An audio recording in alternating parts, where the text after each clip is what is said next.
కానీ కోర్టు వారు ఇప్పటి వరకు ఇచ్చినటువంటి డబ్బులు ఏదైతే 2600 కోట్లు కూడా పే చేసామని వాళ్ళు చెప్తున్నారో ఆ 2600 కోట్లు పే చేశారా లేదా కరెక్ట్గా తెలుసుకోవటానికి ఒక జ్యుడిషియల్ ఆఫీసర్, ఒక రిటైర్డ్ హైకోర్టు జడ్జిని ఎవరిని అపాయింట్ చేయండి అని మన తెలంగాణ కోర్టును ఆదేశించారు.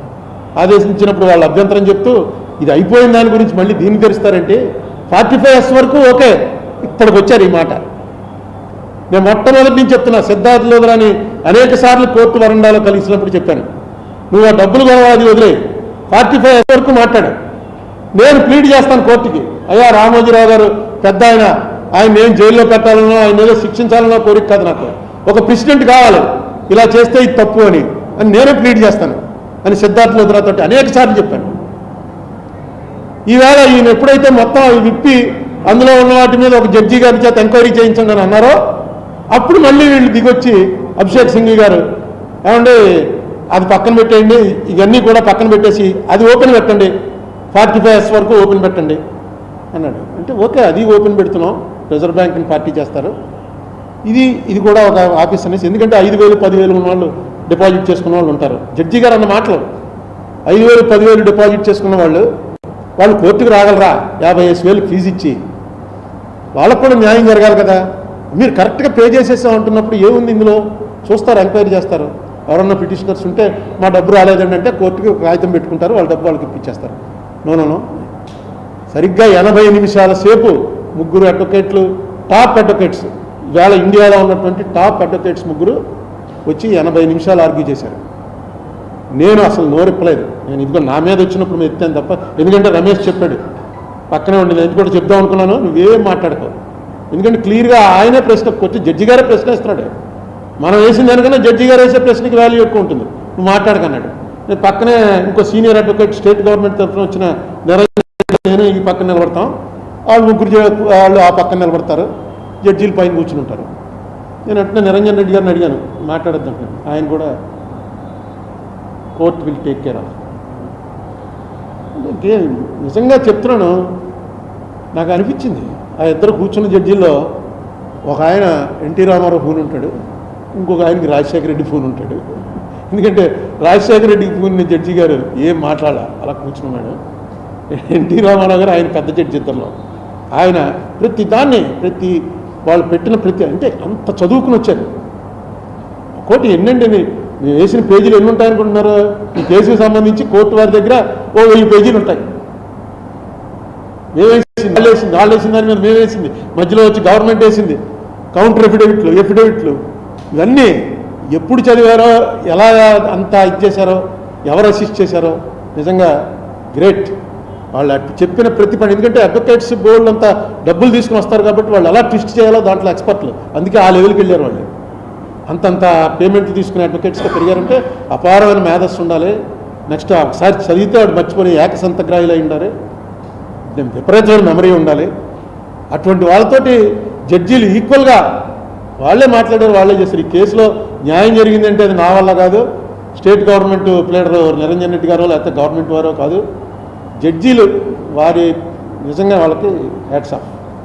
ఏం చెప్పారా చివరికంటే, ఇది నేను నిజంగా చెప్తున్నాను కదా, నేను ఊహించలేదు. మ్యాక్సిమం ఏమంటారంటే, సరే డబ్బులు అంతా పే చేస్తావు కాబట్టి 45S ఈజ్ ఓపెన్ అంటే దాని మీద నిర్ణయం తీసుకుంటాం. ఇప్పుడు డబ్బు ఎలా పే చేస్తారంటున్నాడు, ఏముంది, ఇంకెవరు కంప్లైంట్ లేవు, ఎవరు మాట్లాడలేదు, 5 ఏళ్ళు అయిపోయింది. అయితే నాకు ఉంది, నేను ఎక్కువ దీన్ని డివేట్ చేయటం, పర్సనల్గా వెళ్ళటం అనేది ఇష్టం లేక కూరుకున్నాను. కానీ నాకు ముందు నుంచి కూడా ఈ పేమెంట్ల విషయంలో ఒక అనుమానం ఉంది. ఆ అనుమానం ఏంటంటే, మా మదర్ దగ్గర నుంచే కదా ఈ కేసు ప్రారంభం. మా మదర్కి 9.5% ఇంట్రెస్ట్ ఇచ్చారు. అంటే ఆవిడ దగ్గర 84,324 రూపాయలు ఆ పాడుకున్న చీటీలో డబ్బు డిపాజిట్గా మార్చి 84,324 తీసుకుని సంవత్సరం తర్వాత మీకు 92,335 రూపాయలు ఇస్తాం అని చెప్పి ఒక సర్టిఫికెట్ ఇచ్చారు. మీకు చూపించాను చాలాసార్లు, అది చూశారుగా చాలా అందరూ డిపాజిట్ సర్టిఫికెట్. అంటే 9.5% ఇంట్రెస్ట్ మా మదర్కి ఇచ్చారనమాట. అదే ప్రకారంగా అదే ఇంట్రెస్ట్ రేట్లో లెక్క చూసుకుంటే వీళ్ళు పే చేసేసాం, 2,541 కోట్ల రూపాయలు 31 మార్చి 2007 నాటికి మా అవుట్ స్టాండింగ్ లైబిలిటీ. ఇది కోర్టులో వారు వేసినటువంటి ఎఫిడవిట్. మా అవుట్ స్టాండింగ్ లైబిలిటీ మార్చి 31, 2007 నాటికి 2,541 కోట్ల రూపాయల 59 లక్షల రూపాయలు అవుట్ స్టాండింగ్ లైబిలిటీ.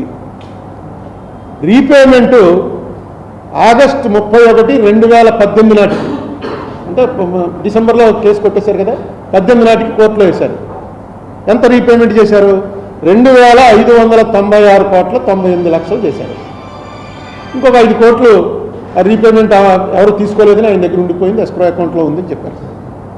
అంటే మొత్తం ఇంట్రెస్ట్ ఎంత పే చేశారంటే 55 కోట్ల 39 లక్షల రూపాయలు ఇంట్రెస్ట్ నేను పే చేసినట్టుగా లెక్కన మట్టుకు. వాళ్ళ లెక్క చెప్పలేదు, క్లియర్గా రాశారు. ఏమని?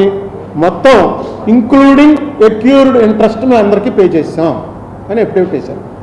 ఎక్యూర్డ్ ఇంట్రెస్ట్ అంటే మనకు యాక్చువల్గా 2007 నాటికి అయిపోయింది అనుకోండి. అది మా మదర్ 2007 నాటికి అయిపోయింది. అదే 2009 దాకా పే చేయలేకపోయారు అనుకోండి, మూసేశారు కాబట్టి. ఆ 2000 ఇంట్రెస్ట్ కూడా కలిపి, ఎక్యూర్డ్ ఇంట్రెస్ట్ కూడా కలిపి పే చేసాం అని దీని అర్థం. కానీ నేనేమనుకుంటానంటే ఆ ఎక్యూర్డ్ ఇంట్రెస్ట్ కలిపి పే చేస్తే ఎంత అవుతుందని లెక్క చూశాను. వీళ్ళు 55 కోట్ల రూపాయలు కడితే అది దాదాపు 900 కోట్ల రూపాయలు అవుతుంది నా కాకి లెక్క. ఇంకా ఎక్కువ అవ్వచ్చు. ఒక 900 కోట్ల రూపాయల ఇంట్రెస్ట్ పే చేయవలసి ఉంటుంది. ఎందుకంటే 2007లో ఇద్దామన్న వాళ్ళకి 8కో 9కో 10కో ఇచ్చారనుకోండి, ఆ 3 ఏళ్ళ ఇంట్రెస్ట్ కూడా పే చేయాలి 9.5% చొప్పున. అంటే వాళ్ళు ఎంత ప్రామిస్ చేశారో అంత. అది నాకు వచ్చింది. కానీ దీన్ని ఎక్కడ ప్రలానం చేసుకుంటూ లాక్కుంటూ వెళ్తాం ప్రతిదానికి. ఈ ఆడికి ఇచ్చా, వీడికి ఇచ్చా, ఎవరో కంప్లైంట్ అవ్వట్లా. ఆయన మాటి మాటికి చెప్పేది అదే. ఎవడో వచ్చిందని ఎవరో పట్టించుకోలేదు. ఎందుకంటే ఇవి వస్తే చాలరా, చచ్చినట్టు పెళ్ళికి వచ్చిందే కట్నం అని ఎంతో కొంత వస్తే చాలు. పాప రామోజీరావు గారు మనకు కరెక్ట్గా పే చేస్తుంటే అరుణ్ కుమార్ అనేవాడు ఎవడో వచ్చి మీద పడి మొత్తం ఆఫ్ చేయించేశాడు అని నన్ను తిట్టుకుంటూ ఎంత ఇస్తే అంత తీసుకున్నారు. అయితే యాజ్ పర్ లా అయితే మాత్రం ఎక్యూర్డ్ ఇంట్రెస్ట్తో కలిపి మేము పే చేసామని వాళ్ళు కమిట్ అయ్యారు. కాబట్టి అలా ఎవరికైనా తేడాలు ఉంటే ఆ తేడాలన్నింటినీ కూడా పరిశీలించమని సుప్రీంకోర్టు వారు హైకోర్టును ఆదేశిస్తూ దీనికోసం ఒక ప్రత్యేకంగా ఒక రిటైర్డ్ జడ్జి స్థాయి జ్యుడిషియల్ ఆఫీసర్ని నియమించండి అని చెప్పారు. జ్యుడిషియల్ ఆఫీసర్ గారు వచ్చి అక్కడ కూర్చోగానే వెంటనే మన వాళ్ళందరూ ఆయన కాగితం ఎలా పెట్టుకోవాలో కూడా తెలియదు. ఎందుకంటే జ్యుడిషియల్ ఆఫీసర్కి జ్యుడిషియల్ ప్రాసెస్ ఉంటుంది. ఆ ప్రాసెస్లోని కాగితాలు పెడితేనే వాళ్ళు అంగీకరిస్తారు. మీకు 1500 రావాలి. ఏం పెడతారు? మీరు వెళ్ళి హైకోర్టులో, తెలంగాణ హైకోర్టుకి వెళ్ళి నాకు ఇంకా 1500 బ్యాలెన్స్ ఉందండి అని ఏం పెడతారు? అందుకని నేను అలాంటి వాళ్ళ కోసం, ఎందుకంటే కోర్టు వారు నన్ను ఏం చెప్పారు, అసలు నేను నిన్నటి నుంచి నా పాత్ర అయిపోయింది. గవర్నమెంట్లు వచ్చాయి, 2 గవర్నమెంట్లు. కింద కోర్టులో వేసినటువంటి కృష్ణరాజు గారు వేసినటువంటి కేసుని హైకోర్టు కొట్టేసింది. హైకోర్టు కొట్టేసిన కేసుని సుప్రీంకోర్టు కొట్టేసింది. లేదు, ఈ కేసు కొట్టేయడం అనేది దాన్ని రిమైండ్ చేస్తున్నాం అంటారు. అంటే మళ్ళీ వెనక్కి పంపిస్తున్నాం అంటూ Arun Kumar will also assist the court. Arun Kumar వెళ్ళి కోర్టుని అసిస్ట్ చేస్తాడు ఈ విషయంలో అని నాకు వెసులుబాటు ఇచ్చారు. అది నాకు ఇచ్చినటువంటి పెద్ద గౌరవంగా భావిస్తున్నాను. నాకు వెసులుబాటు ఇస్తూ అరుణ్ కుమార్ రిజర్వ్ బ్యాంక్ ఎందుకు 45 తేలడానికి, ఆంధ్రప్రదేశ్ గవర్నమెంట్, తెలంగాణ గవర్నమెంట్ నలుగురిని పార్టీలు చేసి హైకోర్టు జడ్జి గారు, చీఫ్ జస్టిస్ గారు 6 నెలల లోపల ఈ విషయాన్ని పూర్తిగా తేల్చాలి అని ఒక సుప్రీంకోర్టు ఉత్తర్వు. అంటే ఇంక దానికి ఇంకా అప్పీల్ లేదు, సుప్రీంకోర్టు ఉత్తర్వులు వచ్చాయి. నేను నా అసిస్టెంట్ నేను ఏం చేయాలి? అక్కడికి వెళ్ళి 45 రిజర్వ్ బ్యాంక్ వారు తెలుస్తారు. ఈ కట్టిన డబ్బులు ఇచ్చారో లేదా వాళ్ళు ఆంధ్ర తెలంగాణ గవర్నమెంట్లో వస్తాయి చెప్తాయి. నేనేం చేద్దాం అనుకుంటానంటే, నేను ఒక జీమెయిల్ అకౌంట్ ఒకటి ఓపెన్ చేశాను. జీమెయిల్ అకౌంట్ అందరికీ తెలుసు కదా, ఒకసారి అందరూ నోట్ చేసుకోండి, పేపర్ వాళ్ళకి మీ ద్వారా అందరికీ తెలిసేలాగా. ది డిపాజిటర్స్ అన్ని చిన్న అక్షరాలు, ది డిపాజిటర్స్ @gmail.com. చదవడం మళ్ళీ అక్షరాల ఒకటి, THEDEPOSITORS, depositors, the depositors @gmail.com. ఇందులో మార్గదర్శి కానీ, రామోజీరావు కానీ, అరుణ్ కుమార్ కానీ ఎవరి పేర్లు ఉండవు.